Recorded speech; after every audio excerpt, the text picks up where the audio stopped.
Hey guys, Jeff from Beer Cartel here, and welcome to another live Facebook video where this week I will take you through some of the beers. So we had a slight change of plan with our video last week. We presented or revealed the survey results of the Australian Craft Beer Survey. We surveyed over 6,500 of you guys out there to find out your likes, dislikes, your drinking kind of habits, and also to get your opinions on what the best brewery, state, web site with regards to craft beer news is and so forth. So if you didn't see that video, we'll post a link to it because all the results are on our website. There's some nice graphics that Richard has done, and it does paint a pretty good picture of the craft beer scene in Australia. A couple of the top highlights. One was that Feral took out best brewery. So you guys ranked Feral Brewing out of WA as the best brewery in Australia, and Victoria came up trumps with two kind of good rankings, and being ranked number one as the number one state for craft beer in Australia, and also taking home the best rated Good Beer Week or Craft Beer Week with the Melbourne Good Beer Week. So congratulations again to Feral, the state of Victoria, and the guys and the teams behind a Good Beer Week in Victoria or Melbourne. This week we have a American-Australian lineup of beers. I was hoping to have one other American brewery land this week. We are anticipating, and we know it's going to arrive, Oscar Blues. So a quick heads up to all you American fans out there, Oscar Blues will be landing. We're expecting ours starting next week. We've got an email ready to go, so keep your eyes out for an email with regards to all the latest beers from Oscar Blues. So Oscar Blues, very, very highly rated, makes some cracking beers. Most of them are in cans. Actually, I think they might all be in cans. So that'll be coming next week. That's what I'll talk about next week, is the Oscar Blues, if we haven't sold out of all of them, because they are very, very good beers. But this week, I want to talk about Prancing Pony from South Australia, just one of their beers and a couple of awards that they've just recently won in the UK. Batch from Marrickville here in Sydney, one of my favourite Sydney brewers. And then Founders from Michigan, from Grand Rapids in Michigan in the US, with a couple of the really, really limited release beers that we've got from those guys. So the first one I want to talk about is Prancing Pony. So Prancing Pony, been around for a couple of years. They're based down in South Australia. This is their Magic Carp Ride Midnight Ride Long Flavour Stout. Mark, that's a sales rep for Prancing Pony. He's going to kill me because he's left me a sample of this and I haven't had a chance to try it. But I do know that they've just recently won 2 awards in the UK, one for their India Red Ale and the other one for their Black Ale. From memory, it was a gold and a silver. I'll just double check my notes. So they got gold for the India Red, and for their Black Ale they got the silver, and that was in the International Beer Challenge in London. So congratulations to Prancing Pony for that. This is their Imperial Stout.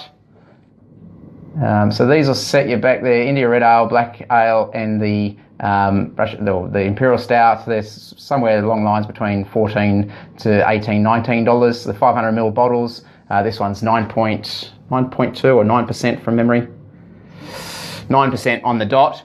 So that's the Magic Carpet Midnight Ride from the guys down at Prancing Pony in South Australia. 3.6 standard drinks in that one. And hopefully I'll be able to give you some feedback once I do sample that. Again, Mark, apologies for not having had that just yet.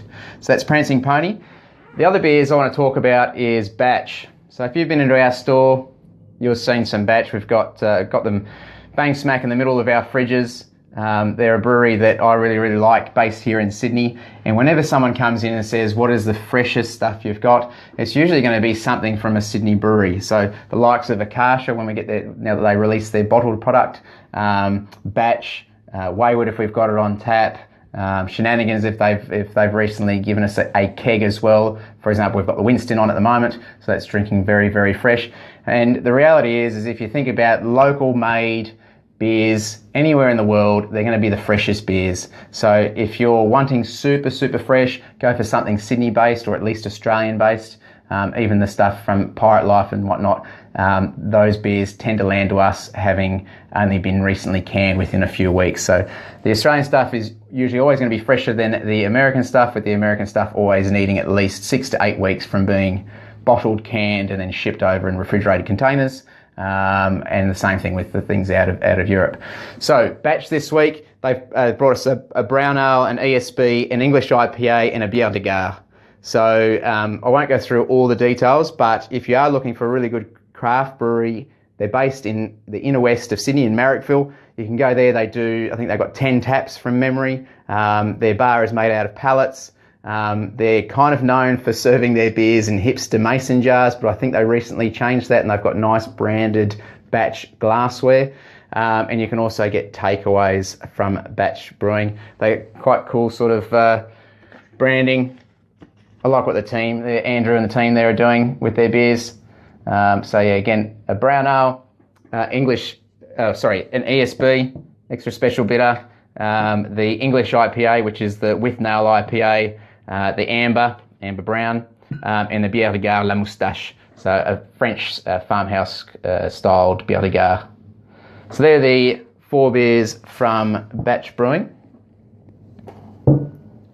And if you're out Marrickville way, you could also pop across to Wayward. Akash is a little bit further away. They're in 5 Dock, or down in, you've got obviously Young Henry's in Newtown, and you've also got Rocks out at Alexandria. So within that little precinct, probably about 15 minutes from each other, you could do a nice little brewery crawl, I suppose, or maybe get a couple of Ubers to take you around for the day, or hit up Dave's Brewery Tours. I know that Dave's Brewery Tours do a Inner West brewery tour. So you can always look up davesbrewerytours.com.au and those guys can sort you out for a brewery tour in the Inner West.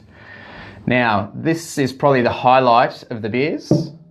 So this is Founders. So Founders are a very, very well-respected American brewery. They've been coming to Australia for probably about the last 3 years, consistently. We've stocked them ever since day dot that we could get our hands onto them. They've won multiple awards, usually always ranking in the top sort of 50-odd breweries in the US, both on Rate Beer and Beer Advocate. And a lot of their beers will rank in the top 100 beers of the world. A lot of their beers, if you follow the Rate Beer stats, you're looking at kind of 90 plus on their beers, with one of my favourite ones being their breakfast stout. And I've wrote a little piece about that with regards to the Founders Breakfast Stout, which had a child on the label eating a bowl of cereal, and they had, through legislation, had to change that from memory in their home state of Michigan only, but still for export market, I think we're still able to get that old school label that they do. But very interesting brewery, do really, really cool beers. Like I said, based out of Grand Rapids in Michigan, which for the trivia buffs out there is also where Anthony Kiedis from Red Hot Chili Peppers was born and bred and raised. So it's up, I think they classify it as the mid-northeast, so up near the Great Lakes. I think, 6 or so Great Lakes, and that's where Michigan's based, and Grand Rapids is just there. So they bring us I'll talk about these 2 beers first. So this is called the Backstage Series. So Backstage Series is effectively in their kind of back room or back tap room. They make beers that they just release in that back room. And these are beers that are very, very limited, and they decide that they go, right, they've been really, really well received in that sort of back tap room, that we then want to bottle some, rebrew it, bottle some, and then release it so more people can actually experience these beers. So they've given us 2. One is a double stout, and the other one is a Belgian fruit beer brewed with raspberries. So I'll talk about each of those now. So the first one, actually I'll do this one first. So this is the Blushing Monk. So it's Belgian style ale fermented with pure raspberries, 9.2%. This will be around the $40 mark. So they are not the cheapest beers, but again, they're very, very limited in the sense that it's the first time I've seen them in Australia, and it is also beers that they brew traditionally specifically for their back tap room, and then once they decide to release them, they may or may not release them again. So we may not see this for a number of years. The last time this one was brewed, from memory, I think it's 2011. Again, I'll just quickly look at my notes. Yeah, so the last release of this one was 2011. They're $45 on the bottle. That's the 2015 Blushing Monk. A Belgian fruit beer fermented with pure raspberries. So keep an eye out for that one. We didn't get much of it, so if you are interested, I'd suggest jumping online. You can always secure your stuff online and then pick up in store if you want to, or we can ship it out to you as well. And the other Backstage series, this is number 11, I think it is. Yeah, number 11, the Big Luscious, 2014. So this is a stout brew with chocolate and raspberries. So I think sort of Black Forest cake, I think. Again, I haven't had a chance to try these beers, but yeah, I can imagine that all the calibre of beers that they brew out of Founders is exceptional, and I think this would be no different. So very, very limited. I think we've got a case or two of each.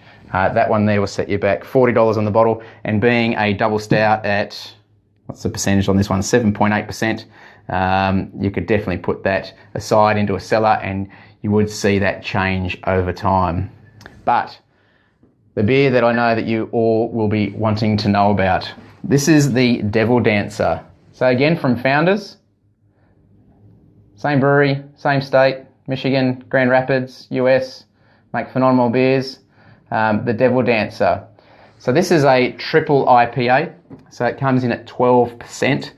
So it's not for the faint-hearted. A normal IPA you probably expect to come in about 6-7% thereabouts. A double you're probably looking 9-10, and a triple is this one here is at 12%. 112 IBUs. So IBUs, for those of you that may not know that terminology, IBUs is International Bitterness Units, and it is the bitterness based off the alpha acids that are produced by the hops from the hop addition, and this is 112. You'll see that most your really base beers, say like I think like Tooheys Extra Dry and the likes, I think they're probably about 14 IBUs, hardly any bitterness, and then basically step right through, and I guess a traditional IPA will probably be 40, 50 IBUs, something along those lines, depending on how bitter. There is a perceived bitterness, and then there's actual bitterness. I won't go into all the details about that, and I'm guessing this is a calculated IBUs of 112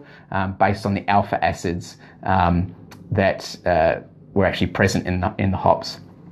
There's a full formula on how they work it all out. You can Google that stuff. I won't go into all the details. I think we might actually even have a blog post about it. So this bottled earlier this year, 2nd of the 5th, so it's a couple of months old.